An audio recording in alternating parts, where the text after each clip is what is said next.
우리는, 교회는 세상이 우리를 어떻게 보는가도 알아야 됩니다. 최근에 우리 교회 당회에서는 기독교인들에 대한 사회의 인식, 여론조사를 함께 검토하기도 했습니다. 객관적인 여론을 읽어내는 것, 앞으로 한국교회가 노력해야 될 과제 중에 하나입니다. 그렇지 않으면 그냥 자기들끼리 모여서 자기들만 잘났다 그러고요, 세상이 어떻게 돌아가는지, 사람이 뭐라 그러는지, 하나님이 그 세상에서 어떤 일을 하시는지 모르는 외딴 섬에 사는 사람들이 될 수 있습니다. 오늘 말씀에 나오는 당시 유대인들의 모습이 그랬습니다. 오늘 본문은 유대인이라 불리는 내가 라는 말로 시작합니다. 이렇게 번역할 수 있습니다. If you call yourself a Jew, 당신이 유대인이라 자칭한다면입니다. 스스로 그렇게 부른다는, 그렇게 생각한다는 거예요. 그리고 쭉 내려가서 마지막에 무릇 표면적 유대인이 아니며 표면적 육신의 할례가 아니니라 오직 이면적 유대인이며 할례는 마음의 할지니. 그래서 이 문단의 주제는요, 누가 진정한 유대인인가, 누가 참 하나님의 백성인가입니다. 여러분, 누가 참 하나님의 백성인가, 이거는 로마서 전체의 주제이기도 합니다. 이 지금 로마서 1장, 2장, 3장 전반부를 단순히 모든 인간은 죄인이다, 그래서 모조리 남김없이 이방인도 폭격하고 유대인도 때려 부수고 이렇게 해서 모든 인간은 죄인이다라는 말을 끌어내려고 하는 게 아니에요. 이 과정에서 정말 하나님의 백성은 누구인가를 말하고 싶은 겁니다. 이 유대인들은 스스로를 어떤 사람으로 생각하고 있었을까요? 2장 17절에 내가 율법을 의지하고 하나님을 자랑하고 율법의 교훈을 받아 하나님의 뜻을 알고 지극히 선한 것을 분간할 줄 아는 사람이라고 스스로 생각했습니다. 이 말은 당시 유대인들의 민족적 자부심이 어디에 있었는지를 보여줍니다. 무엇이 좋은 나라인가? 요즘 많이 쓰는 말, 국격, 그런 거 있죠. 민족의 자부심, 그걸 어디에 두는가 하는 거죠. 어떤 나라가 좋은 나라입니까? GDP가 높으면 무조건 좋은 나라인가? 영토가 넓고 큰 나라면 좋은 나라인가? 유대인들은 적어도 경제 부국이나 군사 강국을 부러워하지 않았습니다. 그 앞에서 기죽지 않았습니다. 그냥 이방 죄인이라고 생각한 거예요. 그들은 세상의 빛이 되라는 사명을 잘 알고 있었고, 그렇기 위해서 도덕적으로 구별된 삶을 살려고 노력했습니다. 그런데 문제는 무엇인가? 맹인의 길을 인도하는 자요, 어둠에 있는 자의 빛이요, 율법에 있는 지식과 진리의 모본을 가진 자로서 어리석은 자의 교사요, 어린아이의 선생이라 스스로 믿으니. 이 자의식에 문제가 있다는 겁니다. 여러분, 이 리스트를 쭉 보십시오. 어떤 느낌입니까? 어린아이의 선생, 어둠에 있는 자의 빛, 다 대립항에 있습니다. 내가 선생이 되기 위해서 너는 어린아이가 되어줘야 됩니다. 맹인이 되어줘야 됩니다. 여러분, 전부 이방인에 대한 이야기입니다. 하나님은 유대인들에게 세상의 빛이 되라 하셨잖아요. 세상의 빛이라는 말은 세상을 위한 빛이라는 말입니다. 왜 세상을 위합니까? 그냥 세상에 있는 빛이 아니라 세상을 위한 빛이라는 거예요. 하나님이 세상을 이처럼 사랑하사, 하나님이 사랑하셨잖아요. 그래서 예수님을 보내셨잖아요. 여러분, 유대인들을 택하신 것도 세상을 사랑하셔서 그 사랑을 전하기 위한 통로로 택하신 거예요. 최종적인 목표가 아니에요. 이것을 이 사람들이 착각했습니다. 하나님 우리를 특별히 사랑하신다, 거기서 머물러 버렸어요. 여러분, 유대인들은 도덕적으로 수준 높은 삶을 살았습니다. 당시 유대인 회당에 이방인들이 찾아와서 나도 여러분들의 종교에 참여하고 싶습니다 하는 사람들이 꽤 있었습니다. 왜 그랬겠습니까? 유대가요, 되게 화려한 나라도 아니고 성공적인 부자 나라도 아니잖아요. 왜 그랬겠습니까? 당시 유대인들의 높은 도덕적 기준에 매료되었기 때문이었습니다. 우리가 지금 레위기 읽고 있는데 거기에 나오는 가정윤리들, 성윤리, 그것만 보더라도요, 야, 이 유대인들이 이렇게 살았으면 다르게 살 수밖에 없겠다. 당시에 얼마나 문화가 엄란한지 아십니까? 로마 사회가. 어떤 학자는 로마서를 읽으면서 유대인들이 전혀 율법을 행할 마음이 없었다 그러는데, 그거는요, 바울의 수사학을 잘 몰라서 그렇습니다. 수사학이라는 것은요, 설득의 기술, 표현의 예술입니다. 둘이 먹다가 하나 죽어도 모르겠네. 무슨 말이에요? 그만큼 맛있단 말이잖아요. 누가 죽었다고? 119 불러야 되겠네. 이러면 안 되잖아요, 그죠? 22절에 우상을 가증히 여기는 내가 신전 물건을 도둑질하느냐. 여러분, 이 말을 읽고 당시 유대인들이 성전, 신전 전문 트리범 역할을 했다, 이렇게 하면 안 된다는 거예요. 무슨 말인가 하면은 이 사람들이 앞으로는 종교적인 명분을 내걸어 놓고 뒤로는 경제적인 이익을 탐하는 그런 종교 장사에 직간접으로 연루되거나 책임이 있을 수 있다는 이야기예요. 그러면 다른 사람을 가르치는 네가 내 자신은 가르치지 아니하느냐? 도둑질하지 말라 선포하는 내가 도둑질하느냐? 이 말 역시 이 유대인들이 남의 집 담을 넘거나 검거투리를 했다는 말이 아니에요. 물론 유대인들 중에서 도둑이 아예 없지는 않았겠죠. 그러나 평균적인 유대인, 자신을 세상의 빛이라 생각하는 사람들은 그런 짓 안 했습니다. 문제는 그겁니다. 그런 사람들을 도둑놈이라고 손가락질하면서 당신들은 사업하고 물건 납품하면서 거짓말하지 않습니까? 회사에서 출장비 받아서 부풀려서 설득하지 않습니까? 회사 물건 몰래 들고 나가서 마음대로 쓰지 않습니까? 일을 하고 돈 주는데 근무 시간에 나가서 놀고요, 야근하지도 않으면서 야근했다고 도장 찍고요, 그런 신문기사에 자주 나오잖아요. 여러분, 그건 도둑질 아닙니까? 사용자도 마찬가지예요. 노동자들 일 시키고 정당한 대가를 지불하지 않는 것, 그거 도둑질, 강도질 아닌가 생각해 보라는 거예요. 바울의 의도는 이런 세세한 걸 따져서 하지 마라 하라 이거 하는 게 아니라 당신이 남을 비난할 자격이 있나 생각해 보라는 거예요. 여러분, 사람이 짓는 대부분의 죄들은요 사회적이에요. 부모 잘 만나서 여유 있게 사는 사람들은 사실 큰 죄 지을 가능성이 굉장히 작습니다. 그런 사람이 장발장이 배가 고파서 한 일을 손가락질할 자격이 있나? 네가 그에 처해봐라, 어떻게 하겠느냐, 그런 말이에요. 문제는 자랑입니다. 율법을 자랑하는 네가. 이 자랑에는 뭐가 있는가 하면요, 우리는 율법을 잘 지키고 산다는 허위의식, 자기 기만이 있습니다. 여러분, 말 잘하는 사람들은 조심해야 됩니다. 사람이 자꾸 거짓말하다 보면요 스스로도 속습니다. 수사학이라는 게 본래 그래요. 말 잘하는 사람들은요 스스로 자기 말에 자기가 취해요. 내가 얼마나 잘난 사람인가 막 과장을 섞어서 떠들고 다니다 보면요 사람들도 자기 수긍하면 먹어준다 그래요. 먹어주면 실제로 내가 그런 사람인 줄 착각합니다. 여러분, 사업하다가 망하는 사람들 중에요 상당한 수가 그래요.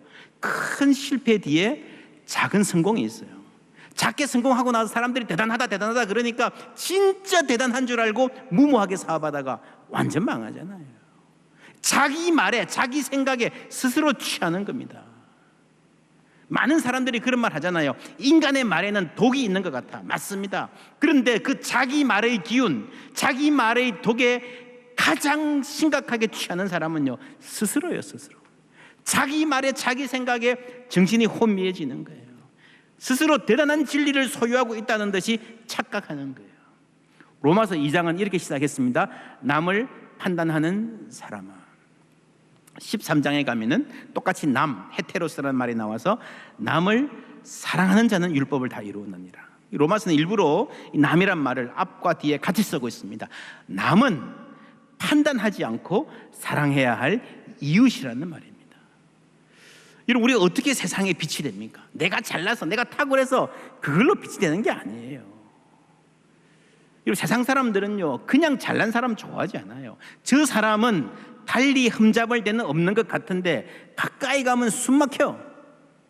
남의 잘못 지적하기에 바쁜 사람, 말 안 해도 눈빛에 싸늘한 경멸이 담긴 그런 사람, 자기 옷에는 먼지 하나 안 묻었지만 먼지보다 더 더럽고 추악한 타인 경멸이라는 벌레가 스물스물 기어다니는 사람, 자랑이 꽉 차가지고요 사랑이 들어갈 틈이 없는 사람입니다. 바울은 이 유대인의 자랑과 타인 경멸의 유력한 무기 할례를 말합니다. 내가 율법을 행하면 할례가 유익하나 만일 율법을 범하면 내 할례는 무할례가 되느니라. 할례 자체가 중요하지 않다는 거죠. 행함이 중요하죠. 무릇 표면적 유대인이 유대인이 아니요 표면적 육신의 할례가 할례가 아니니라. 오직 이면적 유대인이 유대인이며 할례는 어디에요? 마음에 할지니 영에 있고 율법 조문 그 문자에 있지 않다는 거죠. 그리고 마지막 결론, 그 칭찬이 사람에게서가 아니고 누구에게서? 다만 하나님에게서니라. 하나님이 유대인이라고 인정해줘야 그게 진짜 참 하나님의 백성이라는 거죠. 여러분, 할례는 하나님과의 언약의 표징, 사랑의 표징입니다. 그런데 이것조차 자신을 자랑하고 타인을 경멸하는 무기로 삼았다는 거죠. 바울 서신 전체를 통틀어서 할례에 대한 결론은 이겁니다. 그리스도 예수 안에서는 할례나 무할례나 효력이 없대. 뭐가 중요해요? 사랑으로서 역사하는 믿음. 그것만이 중요하다는 거죠. 사랑으로 역사하는 믿음. 여러분, 중요한 것은요, 사랑입니다. 사랑이 없으면 아무것도 아닙니다. 그런데 그 사랑이 어떻게 가능합니까? 믿음이라는 거예요. 믿음. 사랑으로서 역사하는 믿음이란 말은 우리 안에 믿음이 들어오면, 그 믿음이 우리 안에서 일하기 시작하면 그 결과는 반드시 사랑으로 드러난다는 겁니다. 여러분, 믿음은 눈에 안 보입니다. 그러나 믿음이 우리 안에 들어와서 일한 그 결과는 눈에 보여요. 그게 뭡니까? 그게 사랑이라는 거예요. 할례를 자랑하지 말고 정말 자랑하고 싶으면 믿음을 받고 믿음 안에서 사랑하며 살아라는 거죠. 그래서 여러분, 자랑에서 사랑으로 삶의 방향이 바뀌는 것이 복음이에요. 내가 나를 내세우고 내가 인정받고 나를 자랑하는 것이 삶의 목표이던 사람이 사랑하기 위해 사는 사람으로 바뀌면요, 그때부터 변화가 생깁니다. 자유가 생기고 평안이 생겨요. 여러분, 자랑하면서 살아보셨나요? 자랑해봐요. 얼마나 힘들어요. 직장에서 나는 20년 동안 한 번도 지각 안 했어. 근데 그 다음날 힘든 일이 생겨서 어떻게 해요? 죽으라고 가야 되잖아요. 나는 10년 동안 한 번도 새벽기도 안 빠졌어. 자랑했는데 그 다음 주에 허리가 아파요. 어떻게 해요? 자랑했으니 기를 쓰고 오죠. 좋아요. 칭찬받을 만해요. 그러나 여러분, 그 자랑에는요, 그런 삶에는요, 기쁨이 없고 자유가 없고 평안이 없어요. 그렇잖아요. 나는 이렇게 힘들게 왔는데 저것은 아프지도 않으면서 안 와. 그러면 멸시하죠. 판단하죠. 여러분, 그렇게 교만으로 똘똘 뭉친 인간 미는 눈곱만큼으로도 없는 사람이 되는 거예요. 그래서 하나님의 이름이 너희 때문에 이방인 중에서 모독을 받는도다. 사람들이 싫어 고개를 돌리는 사람이 되어 버린다는 말입니다. 여러분, 이 말씀은 지금 한국교회 주시는 말씀인 것 같습니다. 지금 이 사회에서 교회의 위상이 어떻게 되었습니까? 어제 오늘 일이 아닙니다.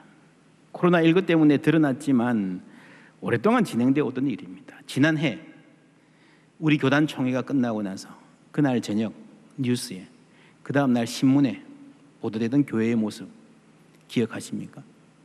목회적 대물림과 관련된 결정, 우리끼리는 성총회다, 거룩한 총회다 그러고요, 결정 잘했다 그러고 했는데요, 사회에서 어떤 반응을 보였는지 여러분 기억하실 겁니다. 그때 참석했던 분들도 대부분 깜짝 놀랐어요. 깜짝 놀랐어요.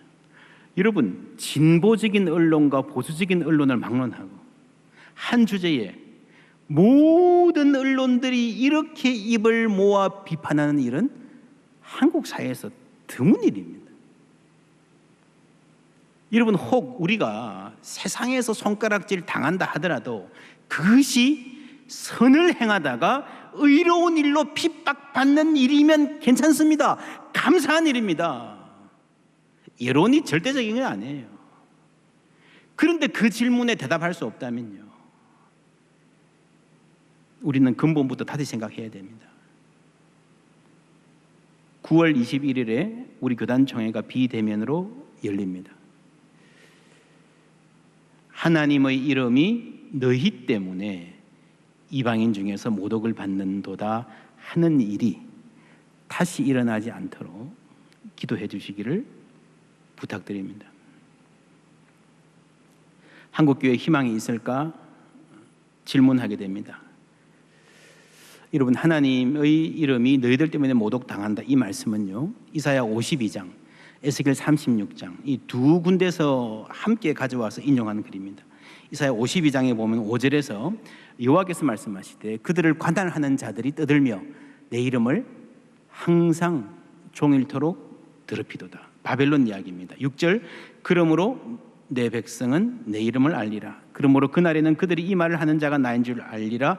내가 여기 있나이다. 7절에 이런 말씀이 나옵니다. 좋은 소식을 전하며 평화를 공포하며 복된 좋은 소식을 가져오며 구원을 공포하며 시온을 향하여 이르기를 내 하나님이 통치하신다 하는 자의 산을 넘는 발이 어찌 그리 아름다운가. 여러분, 놀랍지 않습니까? 5절에서 하나님의 이름이 더럽혀졌다라는 이야기를 하면요, 야, 너희들 때문에 너희들 저리 가, 이제 꼴도 보기 싫어, 너희들은 소망이 없어 할 것 같은데, 여기서 이 자리에서 구약 성경에서 가장 아름답고 가장 강력한 소망의 복음이 선포되는 거예요. 놀랍지 않습니까? 에스겔 36장 20절, 그들이 이른바 그 여러 나라에서 내 거룩한 이름이 그들로 말미암아 더러워졌나니 그러나 이스라엘 족속이 들어간 그 여러 나라에서 더럽힌 내 거룩한 이름을 내가 아꼈노라. 그러므로 너는 이스라엘 족속에게 이르기를 주 여호와께서 이같이 말씀하시기를 이스라엘 족속아 내가 이렇게 행하면 너희를 위함이 아니요 너희를 위해서가 아니라 너희가 들어간 그 여러 나라에서 너희들이 더럽힌 나의 거룩한 이름을 위함이라. 여러 나라 가운데서 더럽혀진 이름 곧 너희가 그들 가운데서 더럽힌 나의 큰 이름을 내가 거룩하게 할지라. 내가 그들의 눈앞에서 너희로 말미암아 나의 거룩함을 나타내리라. 내가 여호와인 줄을 여러 나라 사람이 알리라. 주 여호와의 말씀이니라. 할렐루야. 내가 너희를 여러 나라 가운데에서 인도하여 내고 여러 민족 가운데에서 모아 데리고 고국 땅에 들어가서 맑은 물을 너희에게 뿌려서 너희로 정결하게 하되 곧 너희 모든 더러운 것에서와 모든 우상 숭배에서 너희를 정결하게 할 것이며 또 새 영을 너희 속에 두고 새 마음을 너희에게 주되 너희 육신에서 굳은 마음을 제거하고 부드러운 마음을 줄 것이며 또 내 영을 너희 속에 두어 너희로 내 율례를 행하게 하리니 너희가 내 규례를 지켜 행할지라. 하나님께서 어떻게 새로운 백성을 창조하시고 그 이름을 스스로 거룩하게 하실 것인가 분명히 보여주십니다. 성령을 주셔서 그 더러운 것을 제해버리시고 굳은 마음을 부끄럽게 하시고 이때까지 잘못 섬겼던 우상, 탐욕, 그것을 버리고 온전히 하나님을 섬길 사람을 하나님 새롭게 창조하신다고 하셨습니다. 제도교회는 앞으로 상당 기간 힘들어질 수 있습니다. 바벨론 포로 같은 치욕을 더 겪어야 할 수도 있습니다. 지금은 하나님의 이름이 땅에 떨어졌고 우리가 눈물 흘려야 할 시간인 것 같습니다. 그러나 하나님은 그대로 두지 아니하시고 자신의 이름을 아끼시고 스스로 영광 받으실 것이라고 말씀하셨습니다. 자기 이름을 위하여 거룩한 새 세대를 일으키실 것이라고 약속하셨습니다. 우리가 이 일에 쓰임받는 참 하나님 백성 되기를 원합니다. 여러분, 오늘 말씀은요, 누가 참 유대인인가, 누가 참 하나님의 백성인가 하는 질문에서 시작했습니다. 바울은 이렇게 끝맺습니다. 그 칭찬이 사람에게서가 아니고 다만 하나님에게서니라고 했습니다. 여기서 칭찬이라는 말은요, 영어로 praise입니다. praise는 사람에게 말하면 칭찬이 되고요, 하나님께 하면 찬송이 되는 거예요. 칭송.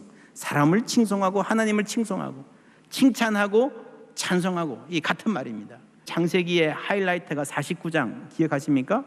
야곱이 죽으면서 죽기 전에 12지파 축복한 이야기, 그 핵심이 유다야 너는 내 형제의 뭐가? 찬송이 될지라. 찬송이 될지라. 유다가 태어났을 때에 그 이름의 그때부터 뜻이 유다의 이름은요 찬송이란 말이에요.